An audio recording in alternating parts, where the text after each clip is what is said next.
Classes में आप सभी का हार्दिक स्वागत है। आज फिर वर्णमाला का पार्ट 2 शुरू करेंगे हम। कल हमने वर्णमाला में उत्पत्ति के आधार पर स्वरों को पढ़ लिया था। उत्पत्ति के आधार पर स्वरों को पढ़ लिया। आज हम स्टार्ट करेंगे उच्चारण के नंबर 2, उच्चारण के प्रयोग के आधार पर। प्रयोग के आधार पर उच्चारण के प्रयोग के आधार पर स्वर कितने प्रकार के होते हैं? देखो, उच्चारण के आधार पर स्वर 3 प्रकार के होते हैं। 3 प्रकार के होते हैं। नंबर 1 ह्रस्व स्वर,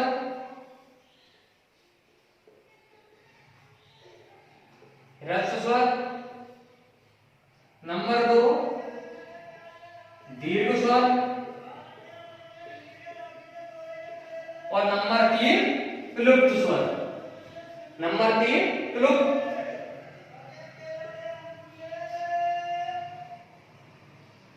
प्लुप्त स्वर। उच्चारण के आधार पर स्वर 3 प्रकार के होते हैं, ह्रस्व स्वर, दीर्घ स्वर, प्लुप्त स्वर।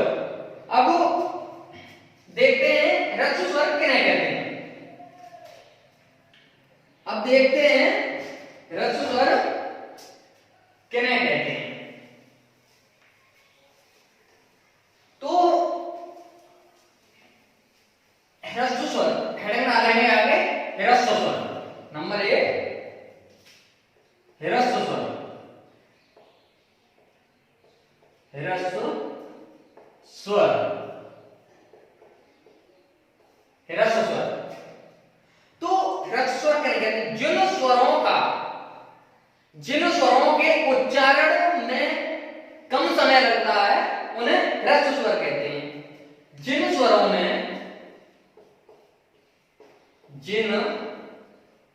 स्वरों के उच्चारण में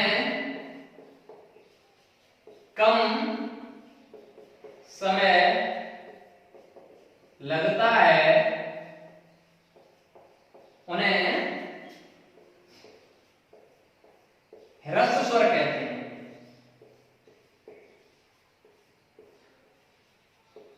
हैं। जिन स्वरों में या जिन स्वरों के उच्चारण में कम समय लगता है उन्हें ह्रस्व स्वर कहते हैं। तो जैसे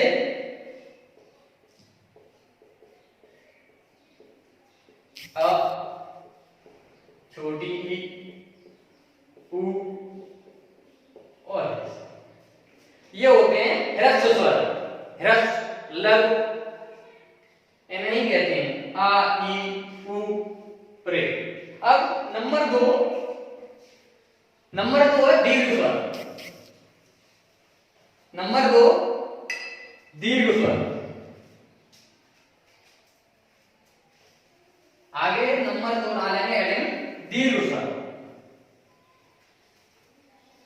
तो दीर्घ स्वर किन्हें कहते हैं? दीर्घ स्वर किन्हें कहते हैं? हेडिंग डालो दीर्घ स्वर। जिन स्वरों के उच्चारण में, जिन स्वरों के उच्चारण में दुगना समय लगता है उन्हें दीर्घ स्वर कहते हैं। जैसे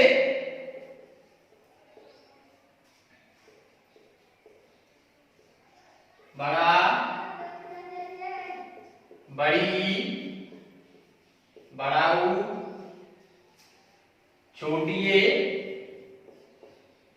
बड़ी ए, छोटा ओ, कॉमा बड़ा ओ। ये हमारे होते हैं दीर्घ स्वर। ये होते हैं हमारे दीर्घ स्वर। दीर्घ स्वर जो लघु स्वर या ह्रस्व स्वर से दूना समय लेते हैं उन्हें कहते हैं दीर्घ स्वर। जैसे पूरा मुंह खुलता है, जैसे आ, बड़ी, बड़ा ऊ, छोटी ए। तो अब प्लुप्त स्वर नंबर 3 होता है प्लुप्त स्वर। नंबर 3 होता है प्लुप्त स्वर।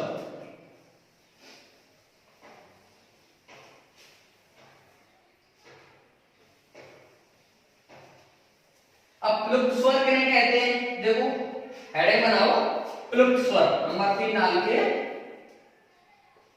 प्लुप्त स्वर।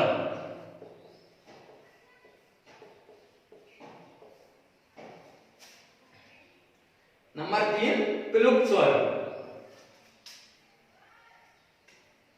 प्लुप्त स्वर जिन स्वरों के उच्चारण, जिन स्वरों के उच्चारण में दीर्घ स्वर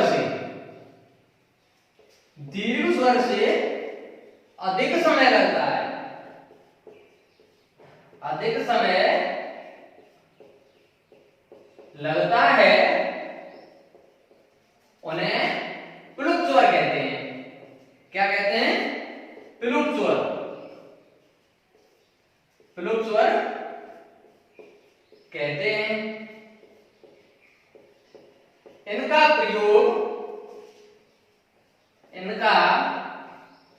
प्रयोग किसी को पुकारने में किया जाता है, किसी को पुकारने में किया जाता है।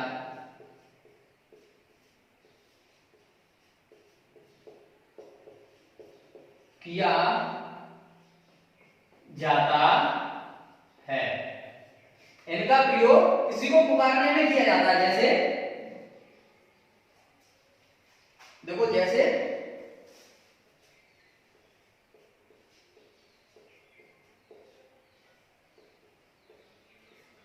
मोहन,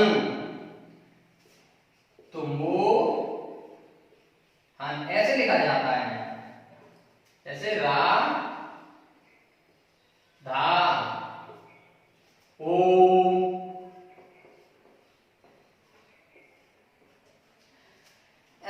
ऐसे लिखा जाता है। तो जो प्लुप्त स्वर होते हैं उन्हें पुकारने में प्रयोग में लाते हैं। जैसे किसी को बुलाते हैं या किसी को पुकारते हैं, जैसे ओम, या किसी का उच्चारण लंबा खिंचता है, उन्हें प्लुप्त स्वर कहते हैं।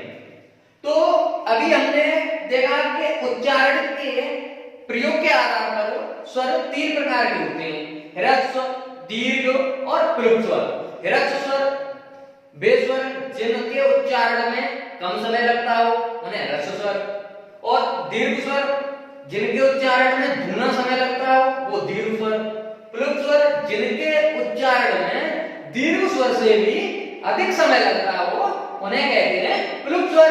और इनका प्रयोग किसी को पुकारने में किया जाता है। जैसे किसी को पुकारते हैं, उनमें किया जाता है। तो अभी हमने स्वर के 2 टाइप पढ़ लिए, एक तो उत्पत्ति के आधार पर और दूसरा उच्चारण के प्रयोग के आधार पर। अब तीसरा पढ़ते हैं जीव के प्रयोग के आधार पर। सबसे पहली क्लास में मैंने बताया था कि स्वरों का वर्गीकरण 5 प्रकार से किया जाता है। उनमें से हमने 2 तो पढ़ लिए। अब तीसरी हेडिंग बनाएंगे, जीव के प्रयोग के आधार पर। प्रयोग के आधार पर। अब जीव के प्रयोग के आधार पर स्वर का वर्गीकरण देखते हैं। जीव के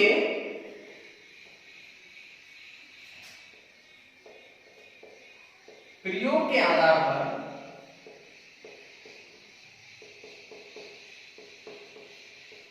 पर स्वर तीन प्रकार से बांटे गए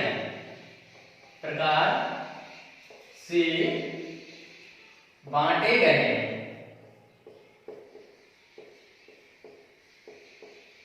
नंबर एक अग्रस्वर,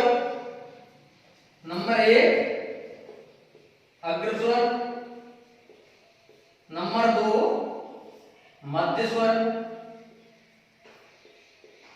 नंबर तीन पश्च स्वर। ये हमारे तीन जीव के प्रयोग के आधार पर स्वर बांटे गए। अब इनमें देखते हैं, नंबर एक अग्रस्वर कौन से होते हैं, नंबर दो मध्य स्वर कौन से होते हैं और पश्च स्वर कौन से होते हैं। हेडिंग बनाएंगे अग्रस्वर।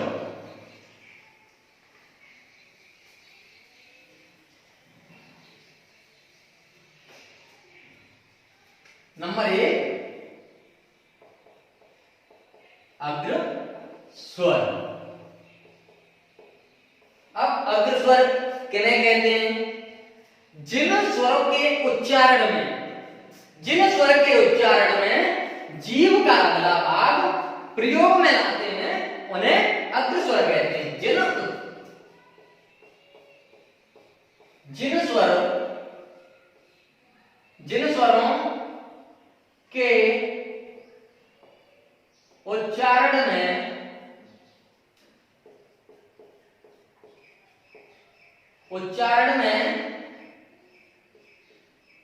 जीव का अगला भाग प्रयोग में लाते हैं,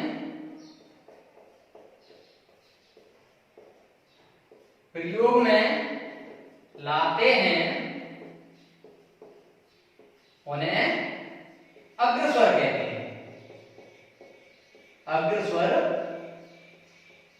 कहते हैं। जैसे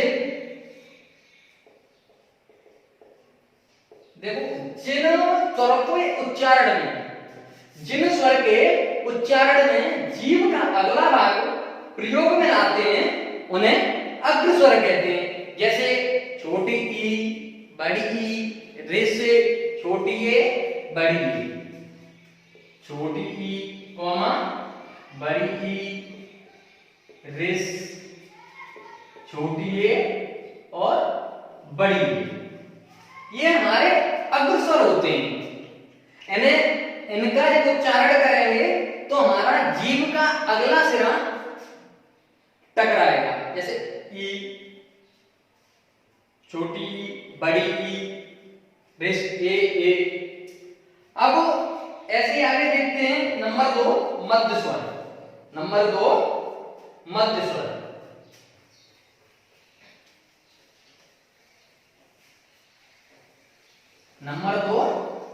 मध्य स्वर। हेडिंग बनाएंगे अब मध्य स्वर।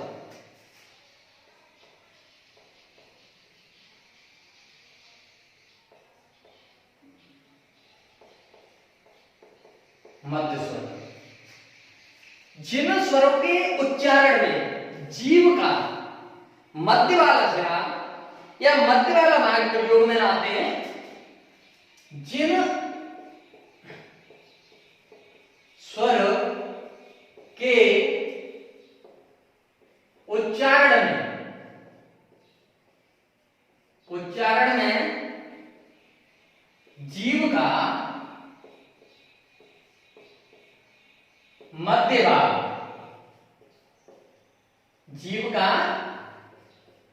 भाग प्रयोग में लाते हैं उन्हें मध्य स्वर कहते हैं। मध्य स्वर, जिन स्वरों के उच्चारण में जीभ का मध्य भाग प्रयोग में लाते हैं उन्हें मध्य स्वर कहते हैं। जैसे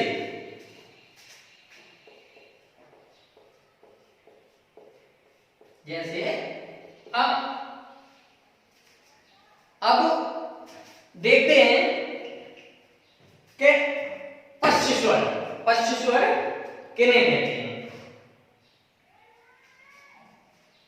पश्च स्वर किन्हें कहते हैं?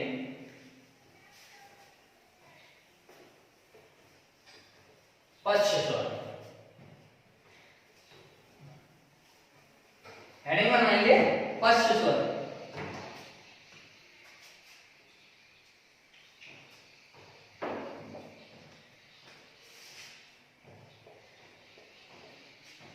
पश्च स्वर, पश्च स्वर। तो जिन स्वर के उच्चारण में, जिन स्वर के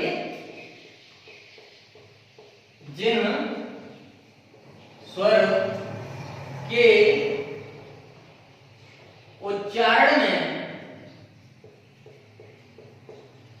जीभ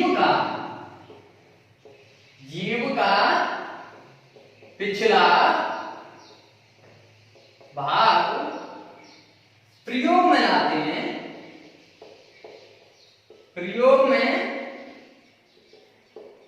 लाते हैं, उन्हें पश्च स्वर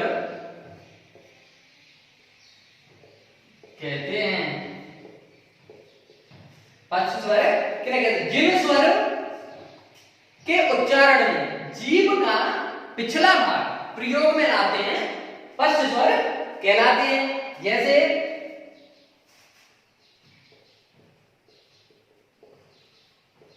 बड़ा, जैसे बड़ा, छोटा ऊ, बड़ा ऊ, छोटा ओ और बड़ा ऊ, ये हमारे पश्च स्वर होते हैं। तो हमने अभी जीभ के प्रयोग के आधार पर स्वर पढ़े, वो 3 प्रकार के होते हैं, अर्क स्वर, मध्य स्वर और पश्च स्वर। तो अब देखते हैं अगले स्वर, अगले नंबर 4 स्वर का जो वर्गीकरण हमने 5 प्रकार से किया था, उनमें से 3 प्रकार से पढ़ लिया। अब नंबर 4 पढ़ेंगे। नंबर 4 ओष्ठ के प्रयोग के आधार पर, ओष्ठ के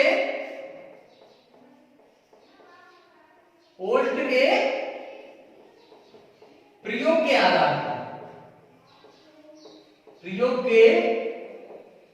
आधार पर, अब ओष्ठ के प्रयोग के आधार पर स्वर हमारे 2 प्रकार से बांटे गए हैं या भेद हैं। तो ओष्ठ के आधार पर,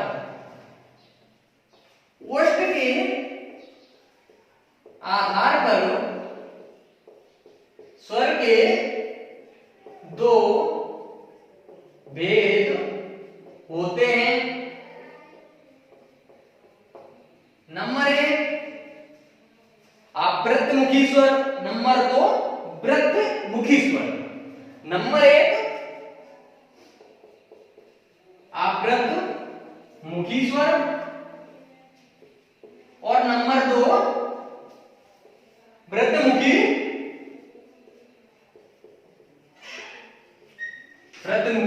स्वर।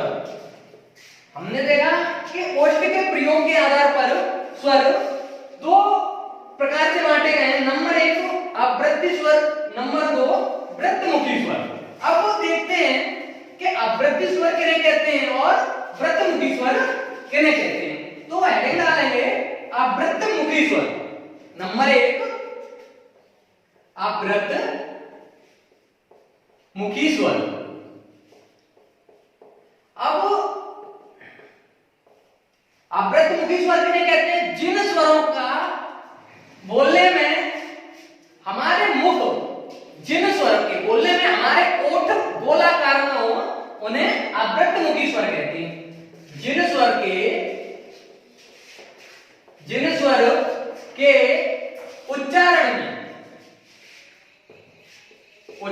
उच्चारण में हमारे ओठ या ओष्ठ गोलाकार न हो, गोलाकार न हो, उन्हें आवृत्तमुखी स्वर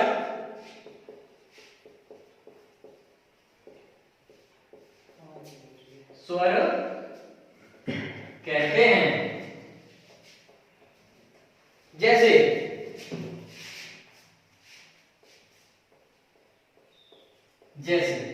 अब आवृत्तमुखी स्वर, जैसे हम किन्हीं स्वर को बोलेंगे, कोई स्वर लिया, बोल के देख लेते हैं। अगर हमारे ओठ गोलाकार हो रहे हैं तो आवृत्तमुखी स्वर नहीं है। अगर स्वर को बोलते समय ओठ हमारे गोलाकार नहीं हो रहे हैं तो वो स्वर हमारे आवृत्तमुखी स्वर होते हैं। जैसे छोटा, बड़ा, छोटी, बड़ी, रिस, छोटी ए और बड़ी ए, ये हमारे आवृत्तमुखी स्वर होते हैं।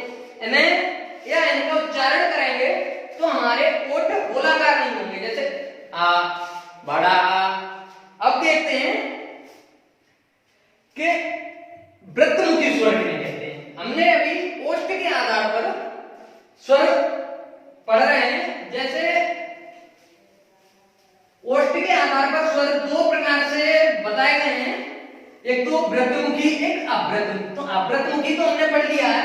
अब नंबर 2 हेडिंग बनाएंगे वृत्तमुखी स्वर। नंबर 2 वृत्तमुखी स्वर। नंबर 2 वृत्तमुखी स्वर। अब वृत्तमुखी स्वर किन्हें कहते हैं? जिन स्वर के उच्चारण के समय हमारे ओठ गोलाकार हो जाए उन्हें वृत्तमुखी स्वर कहते हैं। जिन स्वर के उच्चारण के करने पर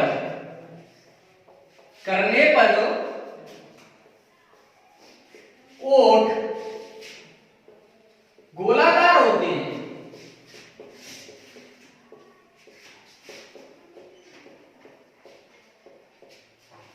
उन्हें वृत्तमुखी स्वर कहते हैं।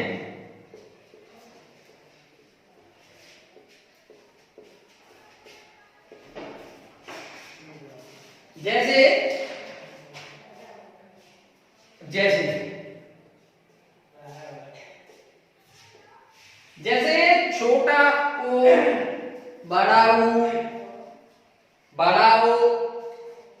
देखते हैं, जैसे छोटा ओ, बड़ा ओ, छोटा ओ और बड़ा ओ।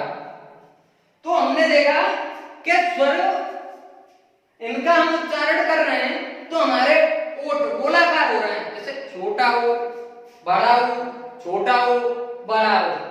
तो हमने स्वर 3 प्रकार से पढ़ लिए। एक तो उत्पत्ति के आधार पर, एक उच्चारण के प्रयोग के आधार पर, नंबर 3 ओष्ठ जीव के प्रयोग के आधार पर और नंबर 4 ओष्ठ के प्रयोग के आधार पर।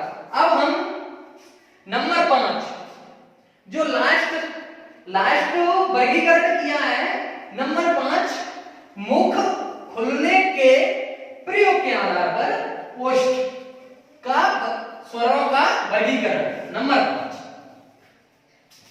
मुख खुलने के, नंबर 5 हेडिंग बनाएंगे मुख खुलने के प्रयोग के आधार पर। नंबर 5 अब मुख खुलने के प्रयोग के आधार पर स्वर 4 प्रकार से बांटे गए हैं, 4 प्रकार के भेद हैं। नंबर 1 संवृत्त स्वर। मुख खुलने के आधार पर, मुख खुलने के आधार पर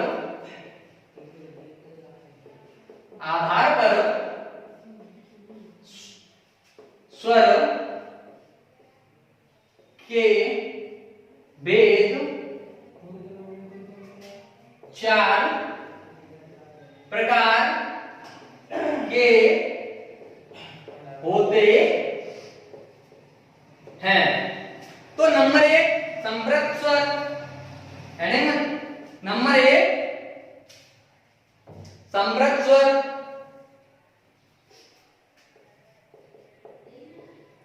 समृद्ध स्वर। नंबर 2 अर्ध स्वर, नंबर 3 विभ्रत स्वर, नंबर 2 अर्ध स्वर, नंबर 3 विभ्रत स्वर और नंबर 4 अर्ध विभ्रत स्वर, नंबर 4 अर्ध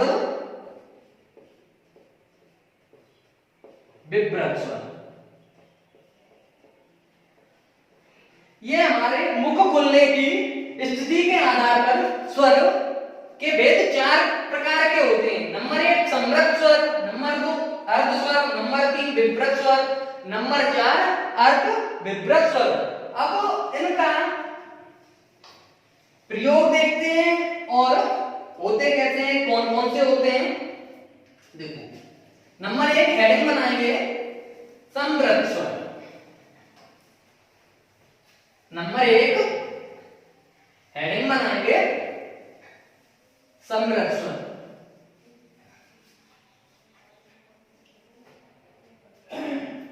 नंबर 1 समृद्ध स्वर। नंबर 1 समृद्ध स्वर। जिन स्वरों के उच्चारण में मुख कम खुलता हो उन्हें कहते हैं समृद्ध स्वर। जिन स्वर के उच्चारण में मुख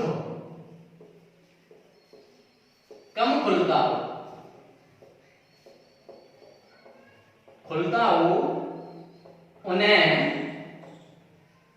समृद्ध स्वर कहते हैं।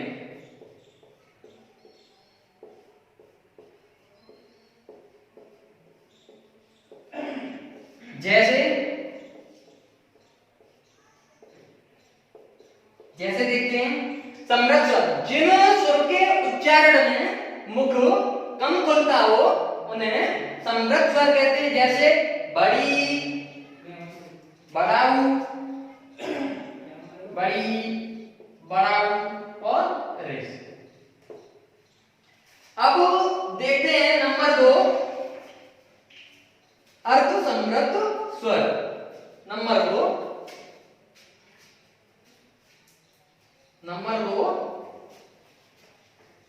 अर्ध समृद्ध स्वर।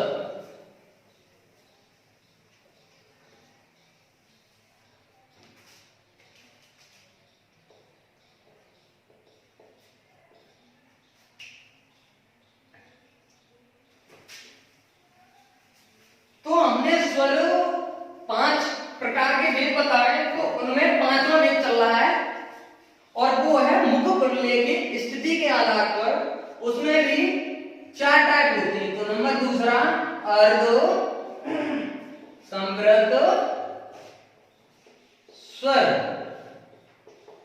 अब अर्ध समृद्ध स्वर किन्हें कहते हैं? जिन स्वर के उच्चारण में समृद्ध स्थिति के या समृद्ध स्थिति में उच्च अधिक मुख खुलता हो।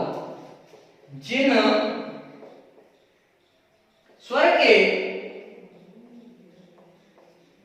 उच्चारण में समृद्ध स्थिति से अधिक मुख खुलता हो उन्हें अर्ध समृद्ध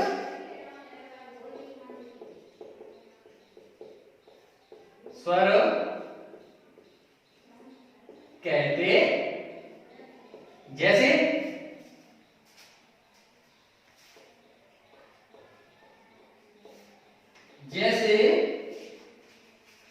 ई, उ छोटे छोटी ई और छोटा ऊ। अब देखते हैं नंबर 3 विव्रत स्वर। नंबर 3 विव्रत स्वर।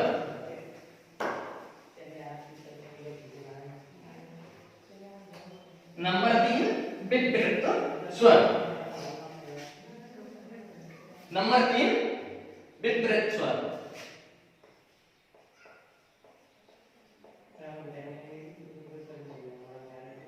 नंबर 3 विव्रत स्वर। जिन स्वर के उच्चारण में जिन स्वर के उच्चारण में मुख सबसे अधिक खुलता है, जिन स्वर के उच्चारण में मुख सबसे अधिक खुलता है, उन्हें विव्रत स्वर कहते हैं।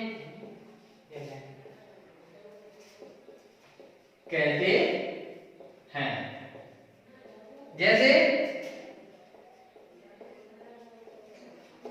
ये हमारे स्वर का तीसरा वेद है।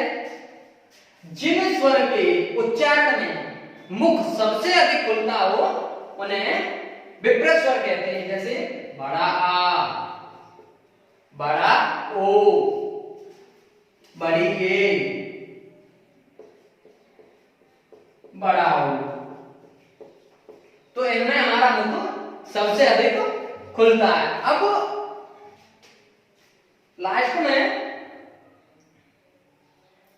स्वर जो मुख खुलने की स्थिति के आधार पर चौथा टाइप है, वो है अर्ध विव्रत स्वर। अर्ध विव्रत स्वर।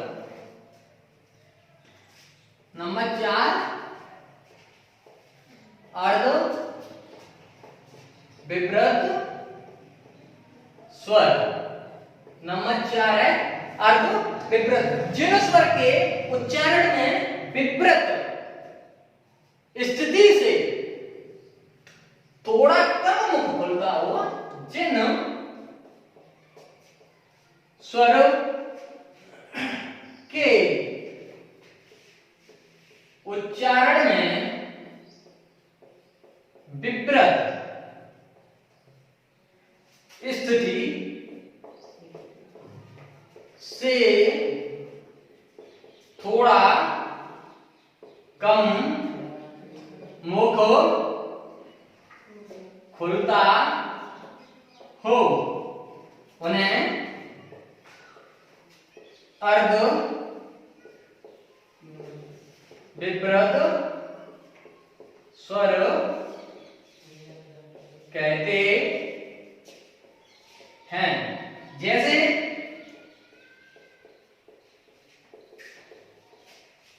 जैसे छोटा आ, छोटी ए, छोटा ऊ।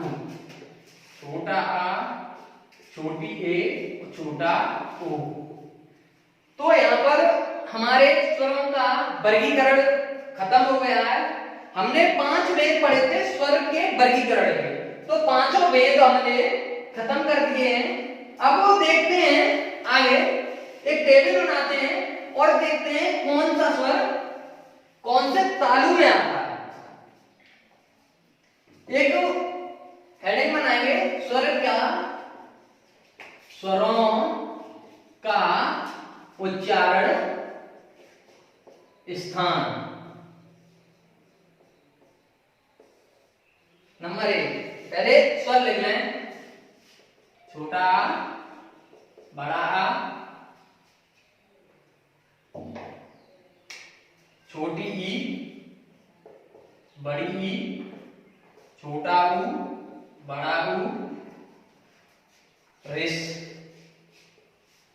छोटी ए, बड़ी ए, छोटा ओ और बड़ा ओ।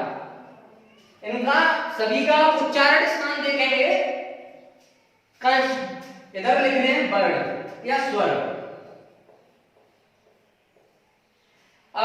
वर्ग,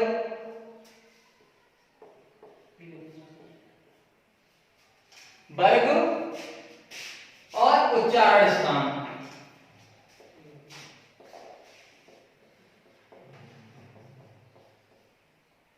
वर्ग और उच्चारण स्थान कंठ है।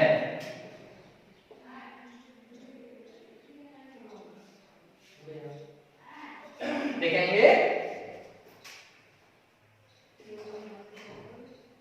कंठ है, कंठ से। नंबर 2 तालव्य, तालव्य तालु से। ओष्ठ, ओष्ठ है, ओष्ठ से,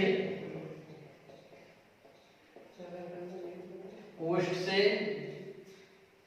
मूर्धन्य, मूर्धन्य,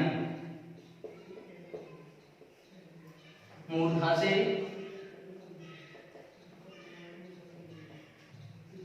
और कंठ तालव्य,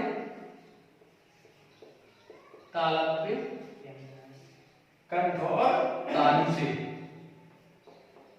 कंठ तालु से कंठोष्ठ, कंठोष्ठ,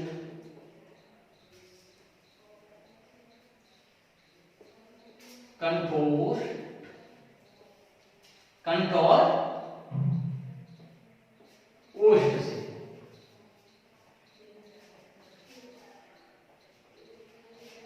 हमने देखा कि स्वर का उच्चारण स्थान और कौन से वर्ग में आते हैं।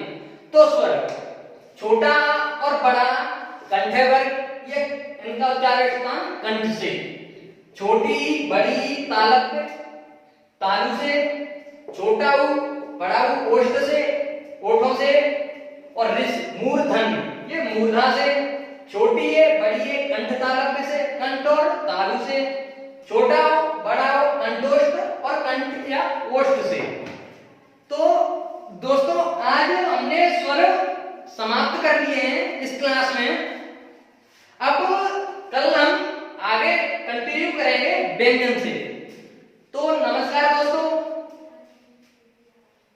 लगे रहो, लाइक और शेयर और सब्सक्राइब जरूर करो। धन्यवाद दोस्तों।